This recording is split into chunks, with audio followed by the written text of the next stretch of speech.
yang paling pertama, utama, dan tidak ada saingan dalam iltizam terhadap ubudiyah Allah Ta'ala, semakin kerdil dia rasa dirinya di hadapan hak-hak Tuhan itu, yang akan meyakinkan dirinya bahwa semua itu tidak akan kupenuhi sampai aku mati. Itu kesimpulan.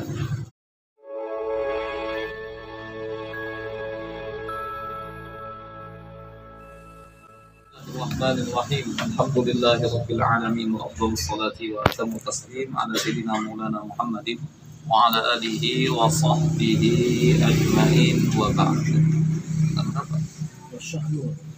وشأن في هذا الصليب وشأن في هذا الصليب وشأن في هذا الصليب أنه كلما خطى خطوة قرب إلى الله عن طريق مزيد من الالتزام ازداد شعورا بعظمة الله وسلطانه وعظيم حقه عليه، ومن ثم ازداد شعورا بتقصيره في جنب الله عز وجل، ويظل على هذه الحال كلما ازداد قربا منه بمزيد من الالتزام ازداد شعورا بعظيم حق الله عليه، ومن ثم تبينت له جوانب جديدة من تقصيره فلا تنفك عنه هذه الحال إلى الممات.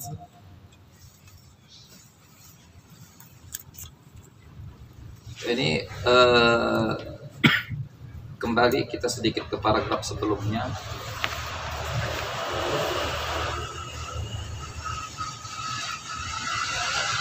فإذا التجأ زيد من وسواس الشيطان إلى سلوك هذا السبيل.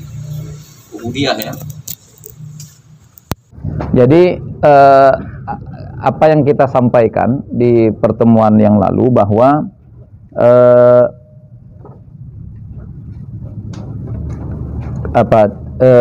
jalan ubudiyah yang dirintis oleh seorang salik, seorang murid, hamba-hamba Allah Ta'ala itu tidak pernah berhenti, tidak pernah selesai, nggak pernah berhenti dan selesai, sehingga ketika saat datang ya bisikan ke benaknya, ya, was-was dari syaitan ya, atau yang lainnya mungkin ya, tentang betapa dia sepertinya sudah seakan-akan sempurnalah ya dalam menjalankan pengabdiannya kepada Allah, yang mungkin dulu sebelumnya dia jauh dari Allah, ya kan? Allah ketuk hatinya untuk menghadap Allah Ta'ala, dia jalani, dia rintis jalannya menuju Allah Ta'ala ya, dia iltizam ya sebisa yang dia lakukan, lalu muncul perasaan kalau dia seakan-akan sudah sempurna menjalankan, ada sampailah usul atau apalah kira-kiranya, udah mantap lah dia rasa dengan dirinya ya dalam melalui ya jembatan ya yang menghantarkannya kepada Allah Ta'ala, ya kan? Maksudnya saya telah mungkin goda setan, udah mantap awak ini, udah paten ini, nggak ada di kampung ini macam awak gitu kan. Lalu apa yang bisa membuat seseorang terhindar dari itu ya? Apa yang kita sampaikan kemarin, mana dia? Idzal taja'a Zaidun min wasasi syaitan isuki hadha sabil wa sabil ubudiyah muthla falsafatu hassinuhu ubudiyatu hadhihi didda lagwi syaitan wa wasawisihi bahasa tataji bihimatu ila akhdhi nafsi bil mazid wal mazid min ta'at wal qurubat. Jadi yang menjaga dia ya dari jangan sampai tergelincir ya dari godaan was-was syaitan seperti itu, merasa dia sudah sempurna ya, selesai dengan pengabdiannya kepada Allah Ta'ala, adalah tetap merasa rendah dengan dirinya, merasa belum ada apa dengan yang dia buat itu, ya masih jauh lagi dari capaian-capaiannya ya. Jadi itu caranya. Mana dia yang Asim? Belum lewat.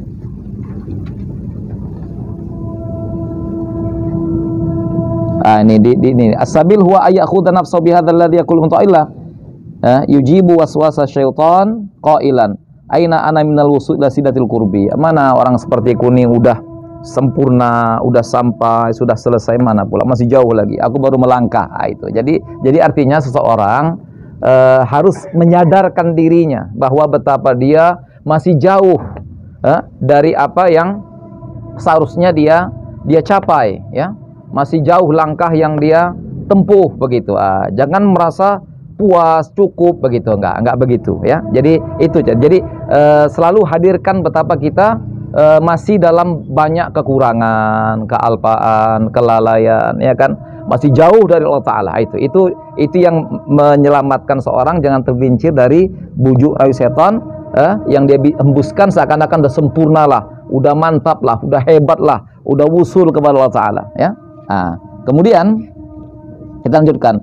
Wa sya'nu fi hadzal salik. Kalau dia bisa begitu, kalau dia bisa begini. Kan begini, aku udah sampai, aku udah cukup, aku di sini saja. Ya kan, aku di sini saja, nggak kemana-mana. Udah pas lah yang begini pengabdian sama Tuhan. Apa mutiara hikmah yang menjadi nasihat untuknya? Ma'aradat himmatu salikin antaqif indama kushifalaha ila wanadathu hawatiful haqiqah alladhi tatlubu amamak alladhi tatlubu amamaka.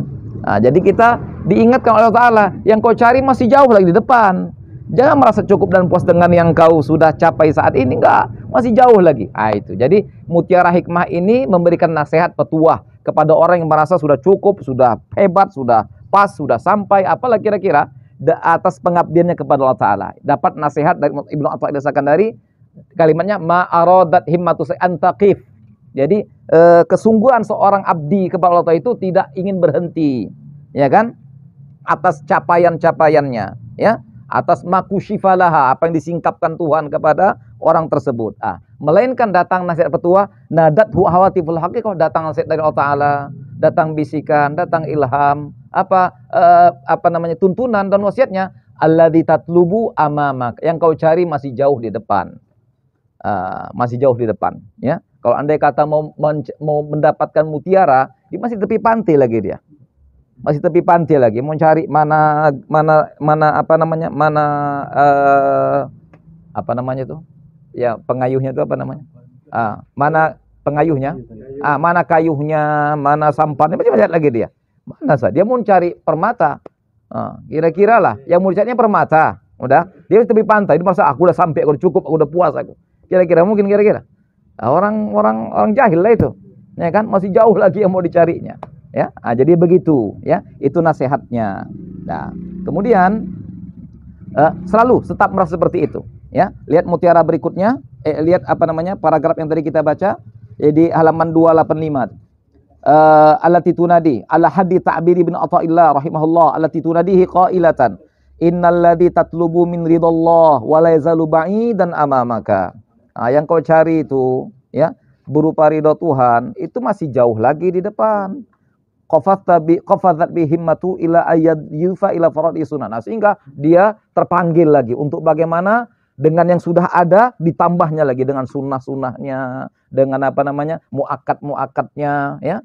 Semakin semangat dia untuk bagaimana bisa mencapai capaian-capaiannya tadi, ya, bertambah semangatnya, bergelora keinginannya tadi, ya, untuk bisa sampai kepada Allah Ta'ala. Jadi apa yang sudah dia rintis itu belum apa-apa. Dia harus sadari itu. Dia harus bangkit. Dia harus jaga dengan apa yang dicapai. Itu nggak ada apa-apanya. Masih jauh dari apa yang diharapkan sebetulnya. Nah, baru masuk maghrib kita. Wa sya'nu fi hadzal salik annahu kullama khutwata qurbin. Keadaannya, ya, kondisinya bagi salik seperti ini, bagi orang seperti ini, ya, setiap kali dia melangkah, kedekatannya kepada Allah Ta'ala, ya, dengan dengan menambah iltizamnya, menambah ibadahnya, ketaatannya, amal-amalnya, sunnahnya, izdada syu'uran bi'azamat, bertambah rasa keagungan Allah, ya, dan kekuasaannya, ya, dan besarnya hak-hak Allah atas dirinya. Begitu, itu salik sesungguhnya. Ketika dia semakin melangkah mendekati Allah, semakin bertambah dirasakannya keagungan Allah, besar-besarnya hak Allah atas dirinya, yang sepertinya tak mungkin dia penuhi semua itu. Begitulah. Wa min thamma izdada syu'uran. karena dia merasa gini, karena bertambah rasa takzimnya kepada Allah, besarnya hak-hak Allah, kuasa Allah dirinya, sehingga bertambah pada syu'uran taksiri.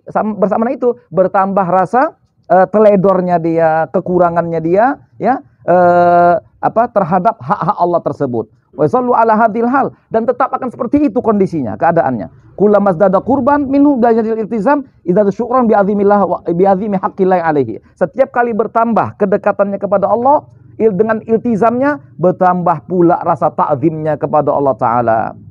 Amin sama tabayyanat. Sehingga dengan itu tabayyanat lahu janibu jadidah, dia rasakan, ya, muncul tabayyanat, nyata baginya sisi-sisi sisi-sisi yang baru tentang keteledorannya, kekurangannya, kealpaannya. Falatan faku anhu adil hal ilal mamat. Ini tidak akan pernah lepas dari dirinya sampai mati. Nah, jadi kira-kira kalau begitu, pernah seorang sempurna dengan pengabdiannya kepada Tuhan? Pernah selesai dan sempurna. Aku sudah selesai dan sempurna dengan pengabdianku kepada Tuhan. Kira-kira dengan kondisi, ya, apa yang dirasakan setiap dia mendekat, setiap dia bertambah dekat sama Tuhan, semakin besar rasa ta'zimnya kepada Allah, semakin besar rasa hak-hak Allah yang tak akan tertunai, dan bersama itu semakin kerdil pula dia rasakan, ya, kerdil, semakin dekat, semakin banyak pula keteledorannya, kealpaannya dan sebagainya. Nah, begitu, ya, sampai mati akan seperti itu yang dia akan alami. Al hunaka nihayatun lirihati sa'i bi adai kami ni hukukillah yasilu ila hasaliku qoblal mauti. Kata Syabuti, apakah ada nihayah, apakah ada akhir dari perjalanan usaha upaya ikhtiar dalam memenuhi sempurnanya hak-hak Allah Ta'ala, yang seorang salik bisa sampai ke situ sebelum matinya? Bisa kira-kira? La nihayata li hadirihlah binisbali min ibadillahi qattu. Kata Syabuti, la nihayata li hadirihlah binisbati li ayyin min ibadillahi qattu. Tidak akan ada pernah akhir dari perjalanan menuju Allah ini, ya, terhadap siapapun hamba Allah Ta'ala. Tidak wali, bahkan tidak nabi dan rasul sekalipun.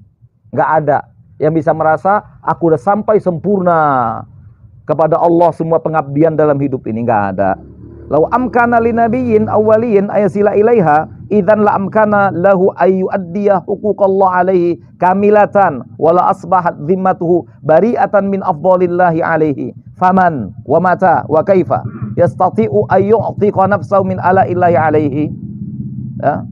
Jika dimungkinkan, ya, bagi seorang wali dan seorang nabi untuk sampai kepada nihayah tadi itu, udah, maka dengan demikian maka memungkinkan baginya memenuhi semua hak-hak Allah atas dirinya dengan sempurna, dan niscaya, dan jadilah zimmahnya, tanggung jawabnya lepas daripada pemberian Allah Ta'ala, anugerahnya terhadap dirinya. Siapa orangnya? Kapan pula bisa begitu? Bagaimana cara bisa begitu? Bisa seseorang melepaskan dirinya dari keterikatan atas nikmat-nikmat anugerah Allah Ta'ala. Siapa kira-kira? Siapa kira-kira bisa begitu? Ini. Jadi begitu caranya. Jadi semakin semakin orang belajar, istilah kita semalam, tong kosong nyaring bunyinya. Tahu sikit bokor-kor dia, tahu banyak diam aja dia. Kan gitu. Kenapa? Ketika dia tahu banyak, makin sadar dia banyak berarti yang enggak tahu lagi. Lebih banyak aku enggak tahu. Rupanya luas pengetahuan itu. Begitu. Ya. Jadi ketika dia awal melangkah menuju Tuhan, dari taubatnya mungkin, sebelumnya enggak pernah ngapa-ngapain, ya. Sehingga dia disadarkan Allah Ta'ala, ya. Lalu dia beribadah, mengabdi, seakan-akan di langkah pertamanya itu udah sempurna semuanya. Udah pas, udah mantap, akulah orangnya, ya kan? Pesantren kilat 10 hari misalkan, keluar dari pesantren semua, di kampung tuh dia yang paling hebat, dia yang paling tahu, dia yang paling paham tentang agama tuh. Semua gua di kampung tuh salah disalahinya. Akulah begini cara beragama tuh, ya kan? Baru 10 tahun itu, baru 10 hari. Yang 10 tahun diam terbungkuk-bungkuk tuh. Makin bodoh aku rupanya. Macam Imam Syafi'i bilang, kita sampaikan kemarin. Nuntut ilmu itu seperti minum air garam. Makin diminum, makin haus. Enggak ada leganya. Begitulah mengabdi sama Tuhan. Semakin luar biasa pengabdian, semakin terpuruk, rupanya enggak ada apa-apa rupanya. Hah? Begitu semakin lama belajar, kadang dihormati orang, menghindari ujub ini satu. Iya, iya, iya. Insya Allah nanti babnya lain. Iya, iya, iya. Dan biasanya begitu itu. Orang akan menghargai yang begini. Ilmu padi istilahnya ya kan? Ilmu padi kan? Semakin berat isinya, semakin tunduk dia. Waktu belum berisi, tegak dia kan? Oh, mana dia? Akulah. Ah, ketika berisi, tunduk dia. Tunduk begitu. Dan biasanya takzimnya orang-orang itu kepada yang begitu tuh. Takzim orang tuh kepada yang begitu. Ya kan? Dan kalau memang begitunya orangnya, tak ujub lagi dia tuh. Ya kan? Takkan ujub dia lagi. Insya Allah nanti kapan-kapan kita uraikan ya tentang bagaimana menyikapi ujub. Ya. Kitab Imam Ghazali Minhajul Abidin lengkap ya. Menguraikan tentang bagaimana menghindar dari sifat ujub. Insya Allah nanti kita jelaskan. Ini loh. Ini. Jadi nggak ada yang istilahnya bisa wusul sampai dalam arti kata selesai. Dia dalam pengabdiannya kepada Allah, kenapa? Sudah sempurna hak-hak ketuhanan dia penuhi. Siapa yang bisa begitu? Siapa yang bisa begitu? Nanti di sini ada keterangan saya putih di belakang. Mungkin ada yang bisa begitu. Kalaulah Nabi kita yang paling agung melebihi semua agungnya pengabdian ciptaan Tuhan. Jibril sekalipun dengan tidak maksud merendahkan. Baginda ulul azmi minar rusul. Enggak ada lebih hebat daripada itu lagi. Tentang pengabdian hamba kepada Tuhannya. Andai kata bisa dipenuhi semua tuntutan hak-hak Tuhan. Sempurna. Udah. Tanpa ada kekurangannya. Udah. Andai kata bisa dipenuhi. Dan tentunya pasti Rasul kita kan gitu. Pasti Nabi kita dia yang paling agung pengabdiannya. Ngapain Nabi bilang begini? Allahumma anta rabbi la ilaha illa anta khalaqtani wa ana abduk wa ana ala ahdika wa ahdika mastata'tu a'udzubika min syarri ma sana'tu. Itu apa itu kira-kira? Ungkapan apa itu kira-kira? A'udzubika min syarri ma sana'tu abu'u laka bi dzambi. Itu ungkapan apa itu kira-kira? Ungkapan apa itu? Ungkapan taksir itu. Ungkapan taksirnya, ungkapan ketidakberdayaannya, ungkapan pengakuan kepapahannya.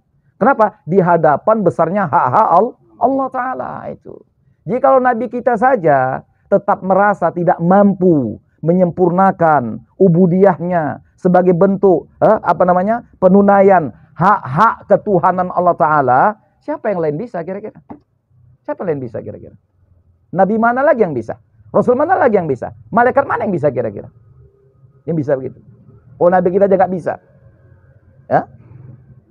Jadi setiap orang ketika dihadapkan kepada kebesaran dan keagungannya, hak-haknya yang tanpa batas, maka semua dihadapan itu kerdil, tak berarti apa-apa. Nista dan dina, itu yang diungkapkan Nabi kita. Abu ulaka bi dzambi faghfirli fa innahu yaghfiru dzunuba illa anta. Nah itu. Nanti saya buti nukil itu, sebut di sini. Nah. Kemudian inna sulukahu ilallahi innama huwa bifadlillahi wa taufiqihi. Ini satu yang harus menyadarkan kita. Termasuk juga ini obat ujub ini. Inna sulukahu ilallah innama huwa bifadlillahi wa taufiqihi wa innal lisana alladhi yuharrikuhu bi syukrillah innama huwa min u'tiyatihi wa minanihi kadzalika allati yubsiru biha wal udhun allati yasma'u biha wa rijlu allati yamshi biha kullu dzalika min mawahibillah wa ihsanihi.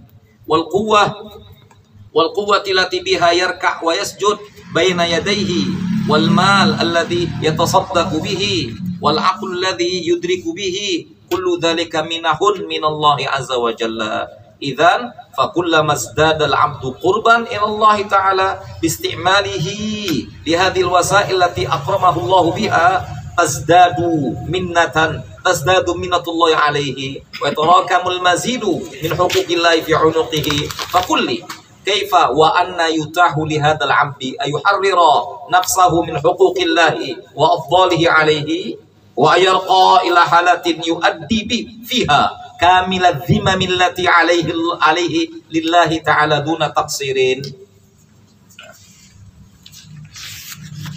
Sesungguhnya sulukahu ilallah, sesungguhnya suluknya menuju Allah, jalan pengabdian yang dia tempuh ya, menghadap Allah Ta'ala hanya saja sesungguhnya hanya saja itu semata-mata dengan karunia Allah dan taufiknya.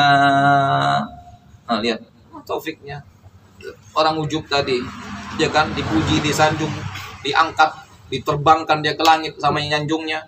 Kena amal solehnya, kena ibadahnya, kena ketaatannya, kena ininya. Semua itu dari mana? Memang dulu. Inna sulukahu ilallah innama bifadlillah wa taufiqihi. Ya. Wa inna lisana alladhi yuhariku bi syukrillah innama wa min a'tiyati wa minanihi.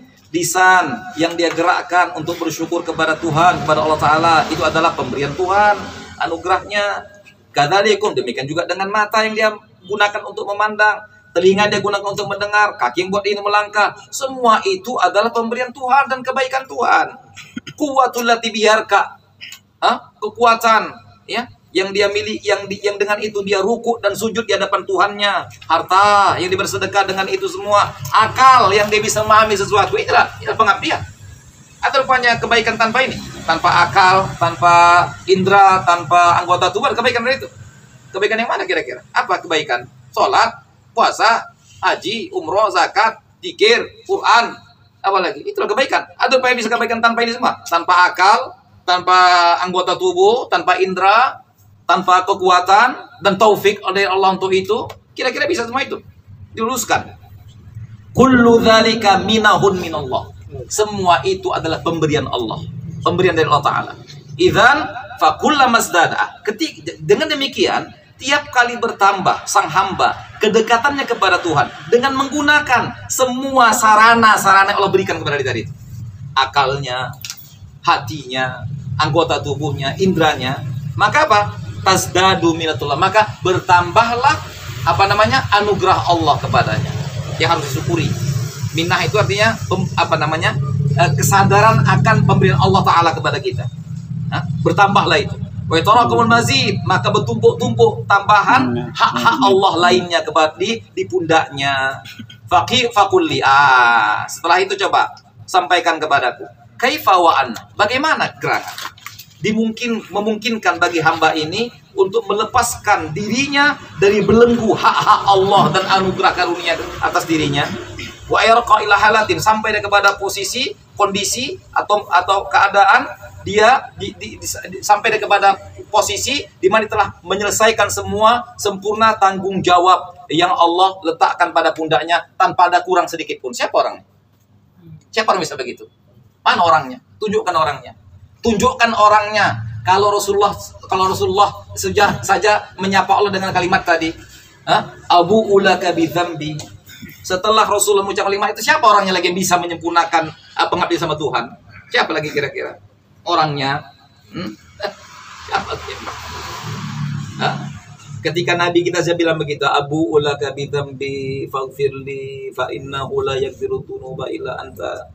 Siapa lagi yang bisa setelah baginda Nabi kita seperti itu munajat dengan Tuhan, yang merasa bersalah, merasa teledor, merasa kekurangan. Tuhan pernah sempurna dalam mencapai capaian pengabdian buat Tuhan. Maafkan aku Tuhan, ini semua kesalahanku Tuhan. Kan begitu kan yang kita sampaikan juga kemarin, doa Nabi ketika pulang dari Taif. Ya, doa Nabi, pengakuan atas kesalahannya. Ya kan, mungkin keteledoranku, maka Tuhan mungkin murka kepadaku, sehingga ini yang capaian dakwah ini nggak diterima. Dan begitu. Kalau Nabi begitu, siapa lagi yang bisa setelah beliau? Nggak ada pengabdi lebih hebat lagi setelah beliau, nggak ada. Ghairu anna as-shakhs alladhi yakunu haditha ahdin bi ma'rifatillah wal iqbali alaihi wal idibati bi awamirihi la yudrik hadzal ladzi qultuhu laka bal yadhunnu annahu adda kulla ma lillahi alaihi kullama lillahi alaihi in ra'a nafsahu yusallil faraid fi mawaqitiha wa min thamma fa inna sabila syaitan ilaihi yasir. Hanya saja orang yang baru kenal Tuhan, baru berhubungan sama Tuhan, wal iqbal alaihi. Jadi hanya saja saya putih, orang yang baru kenal dan baru berhubungan dengan Tuhan, baru iltizam dengan perintahnya, dia nggak paham yang kucapkan, nggak paham dia itu. Orang itu akan paham yang kusampaikan yang saya putih tentang hak Tuhan itu besar sekali, itu nggak paham. Bal yazunnu, bahkan dia mungkin merasa, dia menduga, dia merasa, dia yakin kalau dia sudah dapat memenuhi semua apa saja hak-hak Allah atas dirinya. Ro'a ketika saat dia melihat dirinya sholat 5 waktu di waktunya, berjemaah di masjid mungkin atau yang lainnya, min thamma fa inna sabil. Oleh karena itu maka jalan setan untuk menggodanya mudah sekali. Yasir. Kenapa? Dia digelincirkan dengan ujubnya. Dengan apanya kira-kira? Yang itu, ya kan? Dipuji setan, kandung setan dia. Yang enggak setan perlu dibanting setan, ya kan? Nah. Jadi demikian. Jadi kalau awal ini wal ilajul ladzi yajibu ayakhudha hadha shakhsu bi nafsihi huwa al ihtimam bi dzikrillah wa ta'ammul fi sifatihi wal ihsan alladzi yafidu ila al 'abdi min Allah azza wa jalla. Wa bi ibaratin ukhra inna ilajahu yatamathalu fil iqbal ila ma'rifatillah min khilali dirasati buhusil aqidah بالطريقة القرآنية التي يسلكها العلماء الربانيون لا بطريقة الفلسفية التي يلتقي عليها المجادلون وأشاق المباغيات الكلامية. Jadi terapinya kata Sebuti, terapi yang harus, yang wajib ya diambil ya oleh seseorang buat menerapi dirinya, wal ihtimam adalah perhatian yang sungguh-sungguh besar terhadap ingat zikir kepada Allah Ta'ala. Jadi zikir Allah. Wa ta'amul fi sifatihi, ya, menghayati, merenungkan, memperhatikan ya dalam renungan misalnya. Sifat-sifat Allah yang sempurna, ihsan, kebaikan yang datang dari Allah kepada sang hamba. Nah itu. Jadi itu. Ya, adakan terapi dengan cara betul-betul ya zikir kepada Allah Ta'ala ya, sifat-sifatnya, mengamati sifat-sifat Allah Ta'ala yang sempurna, kebaikan-kebaikan dari Allah Ta'ala. Agar apa? Agar tenggelam si hamba tadi dalam perasaan jauh sekali dari untuk bisa menggapai penunaian sempurnanya hak-hak Allah Subhanahu wa taala. Atau dengan ibarat lain seperti ini, ibarat lain. Sesungguhnya ilajahu ya, cara terapi ya, pengobatan untuk orang seperti ini ya tamatsul fil iqbal ya, itu berlaku dengan iqbal ila ma'rifatillah, mengenal Allah Ta'ala ya, upaya mengenal Allah Ta'ala min khilal usul akidah, dengan mempelajari ilmu akidah. Jelas kita ma'rifat sama Tuhan. Nah, jadi kalau artinya kalau enggak selesai juga sifat 20 berat juga lah ini. Kenallah Tuhan, ma'rifat dengan kepada Tuhan dengan buhudul akidah, dengan bahasan akidah ya, kajian akidah. Yalah, kajian nanti kita tahu macam mana Allah segala-galanya kan begitu. Bahwa nggak ada taksir, ya kan? Apapun terhadap apapun, ya kan, kecuali Allah hakikatnya kan di situ nanti. Allah wajibul wujud, kita jaidul wujud. Andai kata dia ditadakan Tuhan semua ini, nggak ada masalah sama dia, nggak mengurangi apa sedikit pun keagungan kebesarannya. Itu di mana kita dapati itu? Dari kajian akidah dapatin. Bahwa dia wajibul wujud, semuanya jaizul wujud, nggak ada artinya, nggak ada maknanya, bayang-bayang nggak punya buat apa-apa. Didapati dari akidah, didapati akidah Sunnah wal Jamaah kita, ya kan begitu, ya kan. Allah qadim bila awal, ya kan, semuanya ada awal dan akan ada akhirnya, fana dengan sendirinya, kan begitu. Nah, jadi akidah yang pertama kata Sebuti, terapinya akidah untuk sampai kepada makom di mana dia selamat dari tipu daya setan dan dirinya sendiri dengan sifat ujubnya, bangga dirinya. Ya, ketika dipoles sama setan, kalau dia sudah sampai ke capaian-capaiannya, aku nggak ada apa-apanya, nggak ada semua ini. Kalaupun ada capaian, bukan capaian aku, capaian Tuhannya itu yang ngasih sama aku tadi kan. Itu kan pemberian Tuhannya itu. Aku bisa memfungsikan semua yang ada pada diriku, dari mulai akal, anggota tubuh, pikiran, apalagi kesehatan, indera-indera lainnya, semua adalah uqoyatillah, pemberian Tuhan, minahullah, anugerah-anugerahnya, afdalullah, karunia-karunianya. Jadi akidah yang pertama, kemudian bitoriqatul Qur'aniyah, dengan metode Al-Quran yang telah dirintis oleh para ulama Rabbaniyun, ya, Al-Quran ya, dikenalkan kita, disuruh kita mengenali ciptaan Tuhan, betapa ciptaan ini luar biasa, ya kan, indahnya, apiknya, tertatanya, menunjukkan bahwa di balik ini sang penguasa pencipta yang masya Allah bijaksana dan sebagainya, sempurna, ya, ciptanya sempurna. Lihat, subhanallah, ya kan, macam ciptaan Tuhan ini, agungnya dengan peran dan fungsinya kita nggak tahu, di luar akal sehat lagi, bahkan tak terjangkau akal kita bagaimana peran dan fungsi keterikatan ciptaan Tuhan satu dengan yang lainnya, ya kan? Manusia hanya bisa menemukannya saja, ya kan begitu, ya kan? Apalah kira-kira singkat malam nih, baca apa yang ditemukan oleh para penemu-penemu dunia, ilmuwan, pakar-pakar ahli, penemu-penemu dunia tentang fenomena alam ini. Itu semua adalah bentuk cipratan daripada kesempurnaan agungnya Allah Ta'ala. Quran mengajak kita untuk seperti itu. Jadi bukan dengan cara falsafiah, atil taqi alihal bujadilun, yang orang suka berdebat, seperti masa silam lah, ya Mu'tazilah, ya kan, bagaimana senang dengan perdebatan untuk sampai kepada kebenaran sejati yang mereka rasakan. Ya enggak, bukan cara seperti itu. Dengan cara bimbingan Quran, ya, dikenalkan kita terhadap ciptaan Tuhan.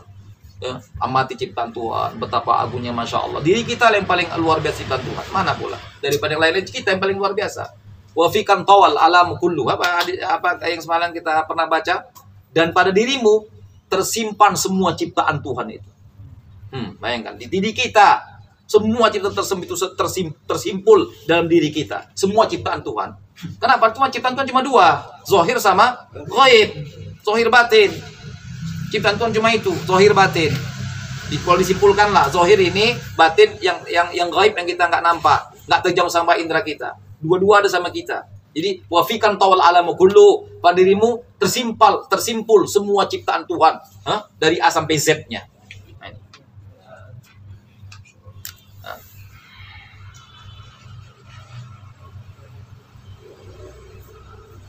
Kemudian fahadal ilaju min sya'nihi ayyamla al-qalba ta'ziman lillah wa yaj'ala syu'ura asiran li ala illa wa jalili ni'amillah allati la tusah wa min thamma fala budda ayulazimahu syu'uru bitaqsiri fi jambillah ma irtaqa fi darajati suluk wa ma aktsara min at-ta'ati wal qurubat.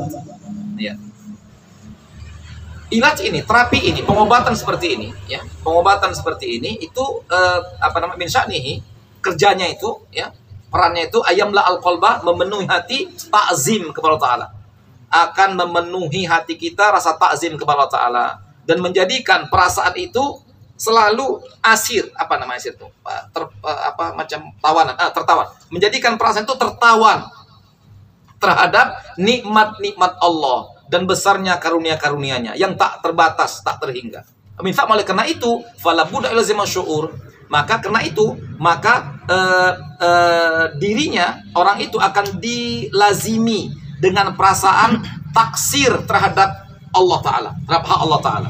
Mahmartaqo, seberapa tinggi pun, ya, menanjak tingkatan suluknya kepada Allah Ta'ala, dan seberapa banyak ketaatan yang dilakukan, akan tetap merasa semakin taksir, semakin teledor, semakin lemah, semakin kurang bentuk pengabdian yang dia rasakan dalam bentuk pengabdiannya kepada Allah Ta'ala.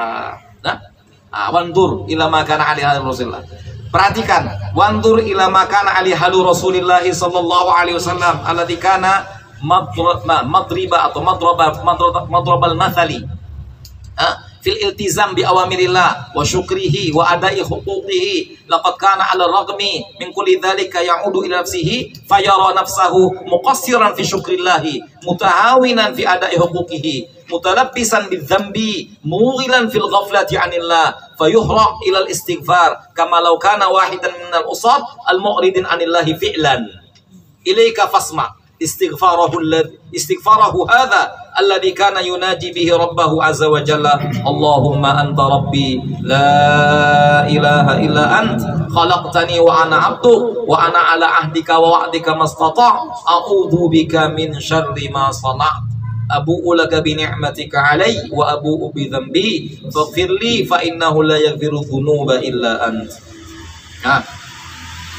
Nur, kata Sebuti, lihat kondisi baginda Rasulullah, lihat keadaan pribadi baginda dalam hal yang kita bincangkan ini, yang menjadi madribal mathal atau madrabal mathal, jadi contoh, jadi percontohan dalam iltizam terhadap perintah-perintah Allah. Ada saya kata di awal tadi.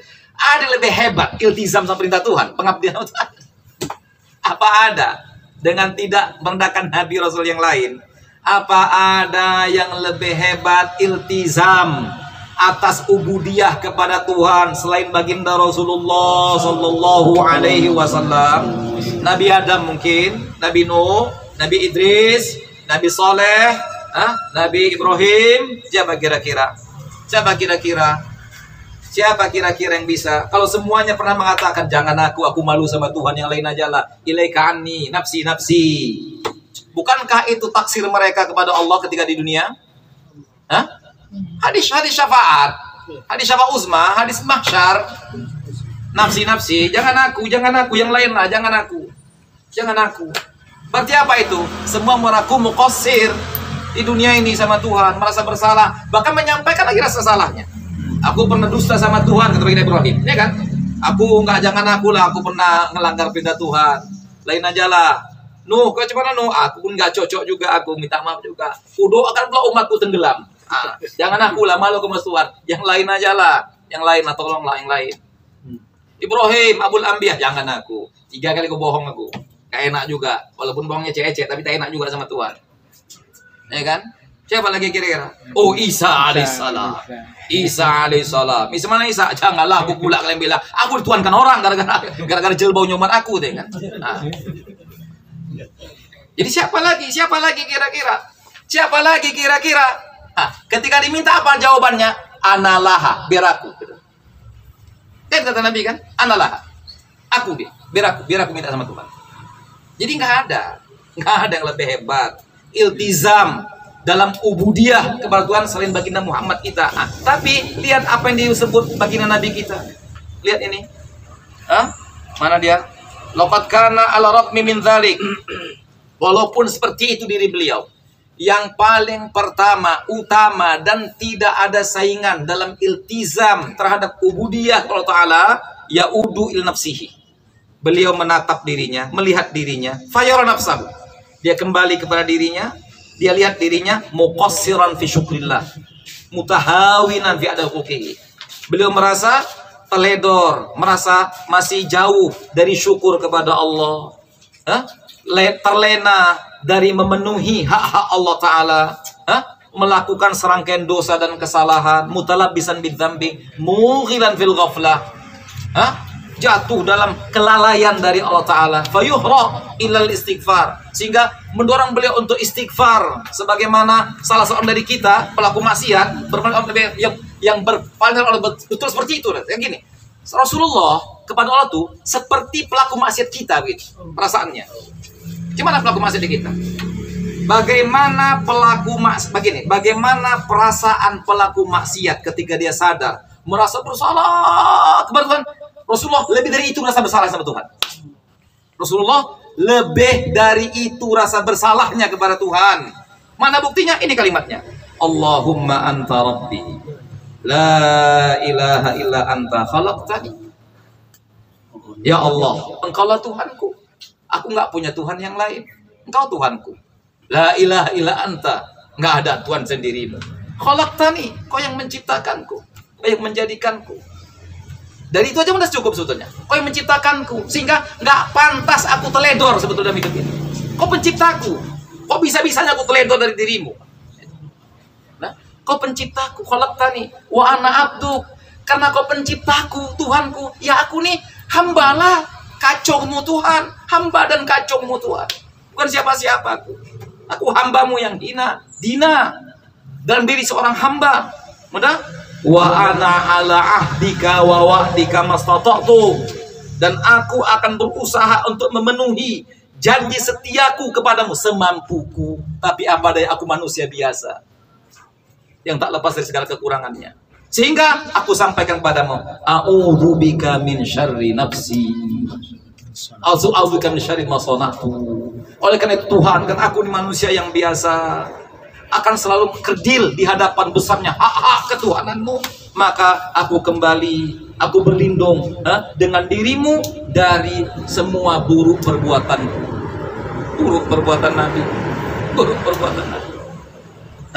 Abu ulaka bi dzambi, aku akui juga terhadapmu dosa. Abu ulaka bi nikmatika alayya, aku akui Tuhan semua nikmat-nikmat anugerahmu kepada diriku. Wa abu ulaka, aku kembali menghadapkan diriku dengan dosanya kepadamu, dengan dosaku kepadamu.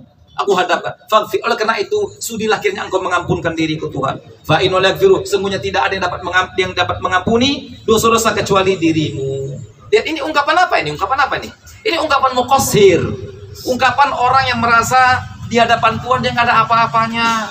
Dia tenggelam dalam kelalaiannya, jatuh dalam dosa-dosanya. Jauh dari mendekati Tuhan. Ya, berarti apa itu? Berarti apa? Betul kata saya Buti. Ketika setiap orang semakin dekat kepada Allah, langkah yang diayunkannya semakin berat hak-hak Tuhan di pundaknya, dan semakin dirasakannya kekurangan dirinya untuk bisa memenuhi itu. Itu kata kuncinya, itu kesimpulannya. Itu kesimpulan. Kalau bisa ditulis dengan tinta emas itu kesimpulan itu. Tanamkan dalam diri kita. Begitulah mengabdi kepada Tuhan. Begitulah mengabdi kepada Tuhan. Waqad shahha anhu, bahkan ditegaskan lagi sama saya Putih. Waqad shahha anhu sallallahu alaihi wasallam anhu qol, sahih dari beliau ungkapan dan pernyataan, innahu la yughan ala qalbi hatta inni la astaghfirullah fi kulli yawmin mi'ata marrah. Sungguhnya ada yang terbersit pada hatiku. Lighan, ada seperti sesuatu yang tak baik menimpa hatiku. Hatta ini sehingga aku istighfar kepada Allah setiap harinya 100 kali. Sesungguhnya ada yang tak pantas dirasakan oleh hatiku. Innahu la yughan ala qalbi hatta inilah astaghfirullah fi kulli yawmin mi'ata marrah. Jadi apa ini? Arti la yughan ala qalbi apa? Merasa taksir, merasa tak berdaya di hadapan besarnya hak Allah Ta'ala. Begitu.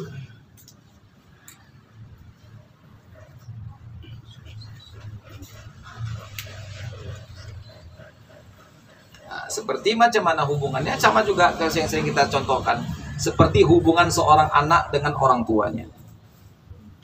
Gimana sama orang tuanya? Ketika anak itu masih kecil, dia belum tahu apa hak orang tua, bagaimana dirinya sebagai anak sebetulnya, dia dari mana datangnya. Bikinnya datang dari dinding mungkin, ya kan? Datang muncul dari dinding atau dari akar pohon yang muncul gitu. Dia nggak tahu kalau omaknya melahirkannya, ayahnya berjerih payah untuk membesarkannya dengan keringat dan darah mereka, kan begitu. Waktu dia masih kecil tuh, ya kan? Apa dianggapnya orang tuanya? Ya tempat dia bisa minta-minta lah, kan begitu. Kalau nggak kasih, berhak dia marah, kan begitu kan? Berhak dia marah, berhak dia nuntut, kan gitu. Tapi semakin dia dewasa, semakin banyak dia ketahui tentang apa hak orang tua sebetulnya terhadap dirinya selaku anak. Apa jadinya? Semakin dewasa dia merasa dia bukan lagi menuntut, nggak berhak dia. Aku sebenarnya keset orang tua punya tuh. Bukan menuntut orang tuh, bakal bisa dikan keset sama orang tuh, keset kakinya tuh nih cocok untuk orang tua. Dan begitu. Kenapa? Semakin bertambah pengetahuannya, pemahamannya tentang apa hak orang tua tuh, semakin dia merasa tak akan mampu dia penuhi. Kan begitu. Ya, contoh bandingan lah begitu. Lebih kurang. Jadi begitu ya, wallahu a'lam bishawab. Oke, itu kata kuncinya ya. Yang tadi itu kata kuncinya. Semakin bertambah ya kedekatan, iltizam seorang hamba ya atas perintah Allah, semakin dekat jadi ya. Semakin dekat upayanya gitu. Upaya yang dilakukan untuk semakin dekat seorang hamba kepada Allah, maka yang muncul dua. Apa itu? Semakin besar hak-hak Allah yang dirasakan. Yang dengan itu kemudian semakin kerdil dia rasa dirinya di hadapan hak-hak Tuhan itu, yang akan meyakinkan dirinya bahwa semua itu tidak akan kupenuhi sampai aku mati. Itu kesimpulan. Inilah ubudiyah kepada Tuhan ya. Ini ubudiyah. Rawatlah ini ya. Rawat ini. Hadirkan dalam benak kita, rawat ini. Apapun dosa, sebesar apapun, kalau disandingkan seperti ini kesadaran kita, Tuhan namanya. Nah, gak ada semua itu. Sirna semua itu. Nah, sebesar apapun dosa, kalau seperti ini, kesadaran kita atas hubungan kepada Tuhan, gak ada semua itu. Sirna semua. Sebesar apapun dosa itu. Ya. Nah, iblis gak mau mengakui ini. Ya. Dia kangkangi perintah Tuhan. Ya, dia abaikan, ya kan, agungnya diri Tuhan dan perintahnya. Oke, ada yang mau kita diskusikan? Mana tadi? Sedikit lagi ya. Silakan, tonton. 2 baris lagi. Penuh.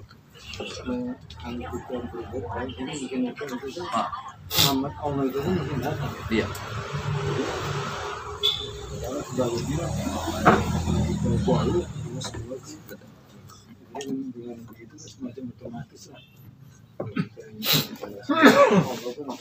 Iya betul. Iya betul memang.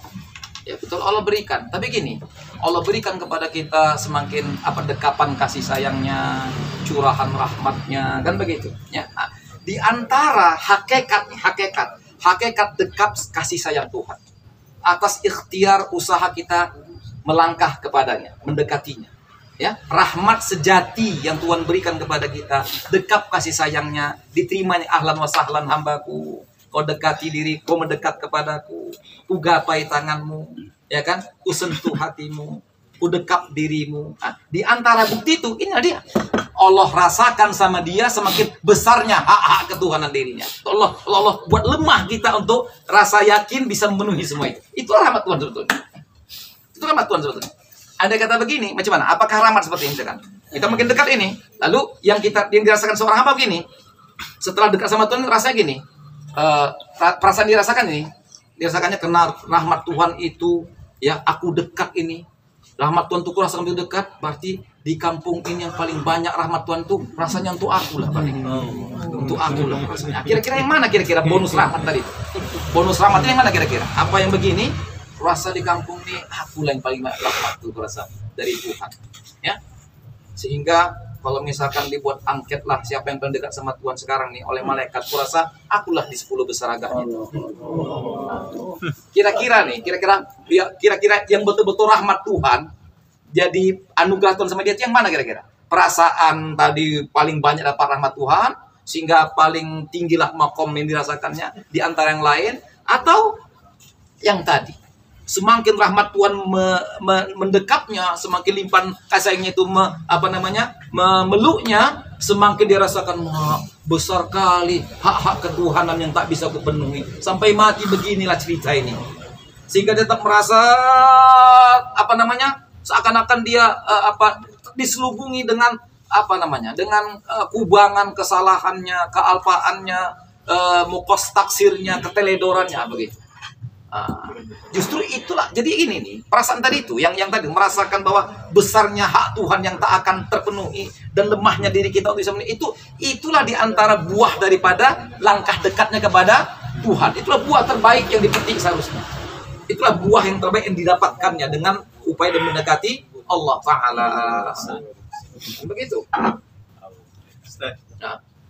ada 4 hari yang lalu kita diskusi sama sehingga hasil diskusi itu ada satu ustadz, dia kalau ilmu masya Allah semua, jadi merasakan hal yang sama. Kok semakin lama saya semakin kosong.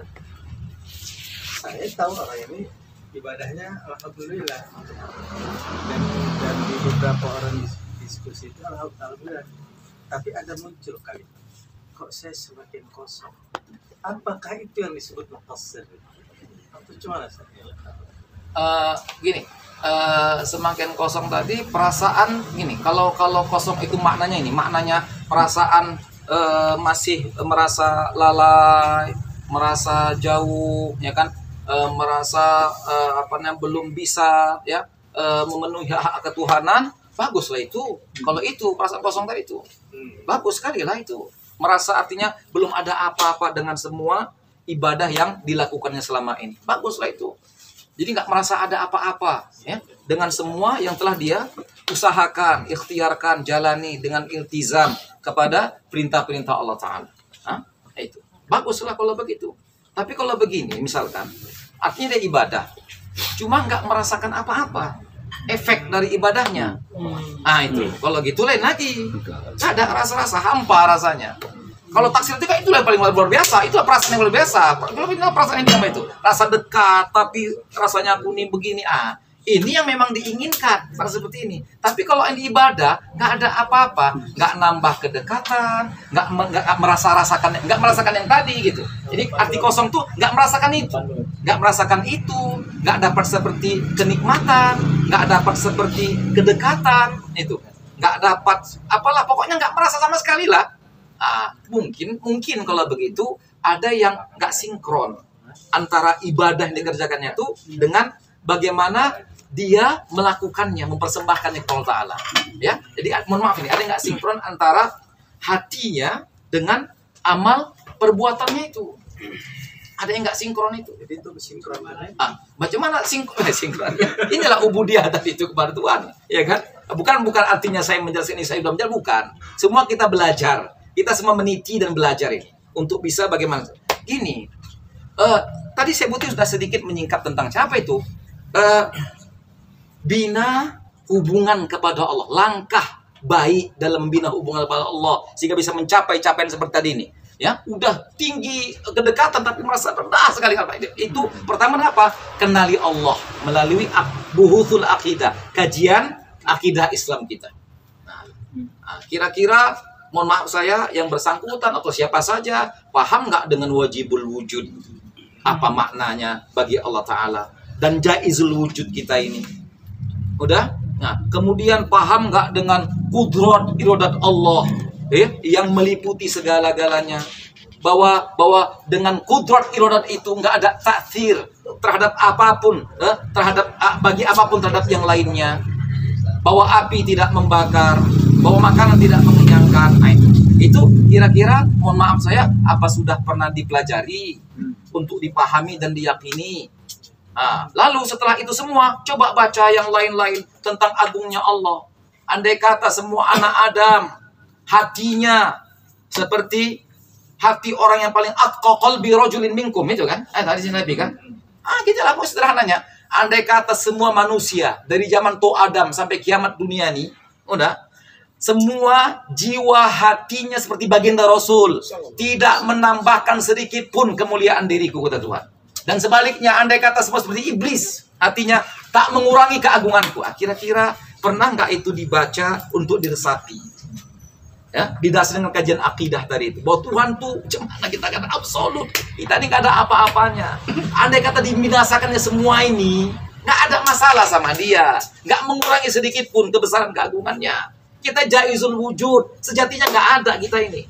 Kira-kira lah yang begini ini, apakah pernah dibaca, dipelajari untuk dipahami dan diyakini akidah Ahlussunnah wal Jamaah? Kemudian ketika akidahnya seperti itu, akalnya menyerap seperti itu, disinkronkan dengan hati. Sinkronkan dengan hati. Macam mana hati bisa merasakan apa yang diyakini. Dengan begitu, kalau kontak ini, jadilah semua ibadah-ibadah. Jadilah rukuk sujudnya, jadilah zikirnya, jadilah Qur'annya, jadilah semua insya Allah. Jadi itu Tuhan bilang, man ridillahu yubi khairan yufaqihu fiddin. Kalau Allah ingin kebaikan pada hambanya, bukan Allah kayakan, bukan Allah sehatkan, bukan. Allah pahamkan sama dia agama. Yang pertama apa? Paham tentang Tuhan lah. Paham agama itu paham Tuhan yang pertama, baru paham fikih. Ya kan gitu. Paham Tuhan dulu, baru paham macam mana berhubungan sama Tuhan.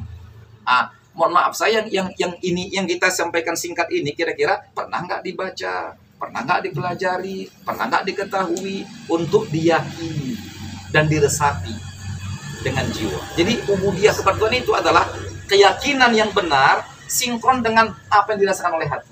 Itulah pengabdian. Mungkin dari saya kata ada nggak kesinkronan mungkin di antara itu. Wallahu a'lam bishawab. Mungkin saya Allah alam.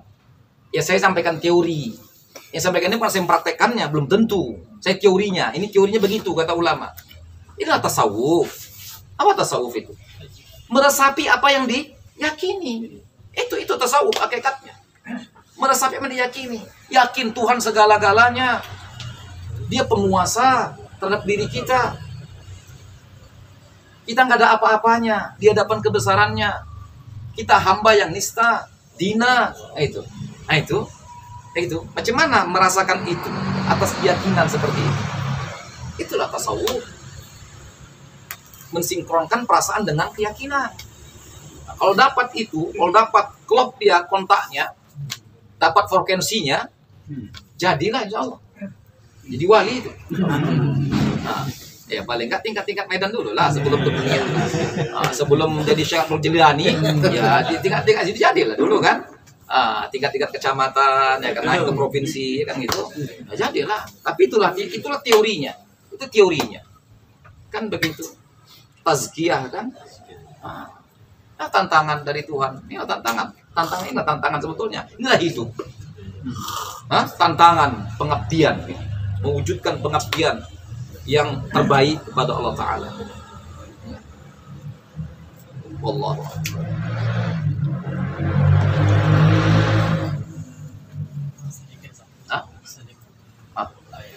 Kemarin saya lihat videonya saya itu tentang kurang paham mungkin saya tentang dia karena buat dia karena lain dalam video ada lebih apa? Kemarin saya lihat video tentang penjelasan dia tentang dia karena Ya karena pun ya karena stain saya putih. Udah ada terjemahannya kan, terjemahannya. Coba baca, dengar, simak terjemahannya, pahami. Iya karena abud wa iya karena stain. Nah itu. Apa iya karena abud? Ini pengabdian saya sebut, itu pengabdian kata saya sebut. Dalam ungkapan iya karena abud wa iya karena stain, itu apa namanya, pernyataan pengabdian diri seorang hamba kepada Allah Ta'ala. Iya karena abud. Apa itu? Inilah ubudiyahku kepadamu Tuhan. Ini usaha dariku selaku hamba, bahwa aku mengabdi kepadamu, menyembahmu, dan hanya untukmu, tidak yang lain. Inilah tugas. Ini tugasku dan misi hidupku. Aku mengabdi kepadamu, menyembahmu, berubudiyah kepadamu. Inilah tugasku. Aku sadar, aku tahu, ini adalah tugas misi hidupku. Tetapi Tuhan, aku sadari Tuhan, aku sadari. Dengan peran tugas misiku seperti ini, tugas besar misi seperti ini, aku abdimu, aku hambamu, mengabdi kepadamu, aku bukan siapa-siapa dan bukan apa-apa. Inilah aku dengan tugas seperti ini. Tapi Tuhan, aku sadari, aku lihat diriku dengan segala kekurangannya, kelemahannya, ketidakberdayaannya. Aku ingin Tuhan bisa mengabdi 24 jam kepadamu Tuhan, tapi kurasakan ketidakberdayaan diriku, lemah, papa, nista, dina, terkadang pikiranku dilayangkan dengan kenikmatan dunia, kelemahanku, macamlah kira-kira. Sehingga Tuhan, oleh karena itu, untuk menjalankan penuh kesadaran akan tugas peran hidupku sebagai abdimu Tuhan, memberikan pelayan terbaik kepada dirimu Tuhan, maka aku ungkapkan wa iyyaka nasta'in. Aku mohon, aku meminta Tuhan belas kasih-Mu untuk sudi mengulurkan tangan bantuan pertolongan, aku bisa mewujudkan pengabdian itu. Begitu Tuhan. Jadi iyyaka na'budnya, sehebat apapun dia mencapai iyyaka na'bud, jangan dia lupa bahwa itu semua dengan iyyaka nasta'in. Kira-kira dengan begitu bisa dituntut sama Tuhan lagi tidak kira-kira? Apa tuntutnya lagi sama Tuhan? Tapi dulu kau yang bilang minta tolong sama aku untuk mencapai capaian-capaian pengabdianmu, kenapa pula sampai sekarang kau merasa hebat dengan dirimu sendiri? Kau lupakan aku. Kenapa kau nuntut-nuntut sama aku pula? Tapi kau dulu akui, kau tuh hambaku, kau kacungku, kau dina di hadapanku. Udah? Kau ingin memenuhi semua hak-hak ketuhananku. Iya karena kau ucapkan. Tapi kau sadar dirimu bahwa dirimu sebab kekurangan, tak berdaya, lemah. Sehingga kau ucapkan bersama itu, iya karena nasta'in. Tolonglah Tuhan. Aku tahu tugasku adalah abdimu. Tapi Tuhan, aku ini lemah. Tolong aku bisa mewujudkannya. Sehingga aku nyatakan, iya karena nasta'in. Jadi kalau begitu, kalau dia bisa mencapai capaian ubudiyahnya dengan ia kan abu tadi itu dilakukannya, bisakah dia lakukan dengan sendiri? Bisa dia buat sendiri? Bisa dia penuhi sendiri? Dia penuhi dengan ia kanas. Inilah, ini arti ia kan kanas ta'in kata Syekh Putri. Ini maknanya. Oke? Dengar lagi. Dengar sampai 40 kali. Kata Sina Ali, ilmu itu kalau sekali nggak dapat, 2 kali, 40 kali coba didengar. Nah, kata insya Allah bisa masuk 40 kali disimak. Nah. Sallallahu ala nuril mubin Ahmadal Mustafa Sayyidil Mursalin Sallallahu ala nuril mubin Ahmadal Mustafa Sayyidil Mursalin wa ala alihi wa sahbihi ajma'in wa ala alihi wa sahbihi ajma'in. Assalamualaikum warahmatullahi wabarakatuh.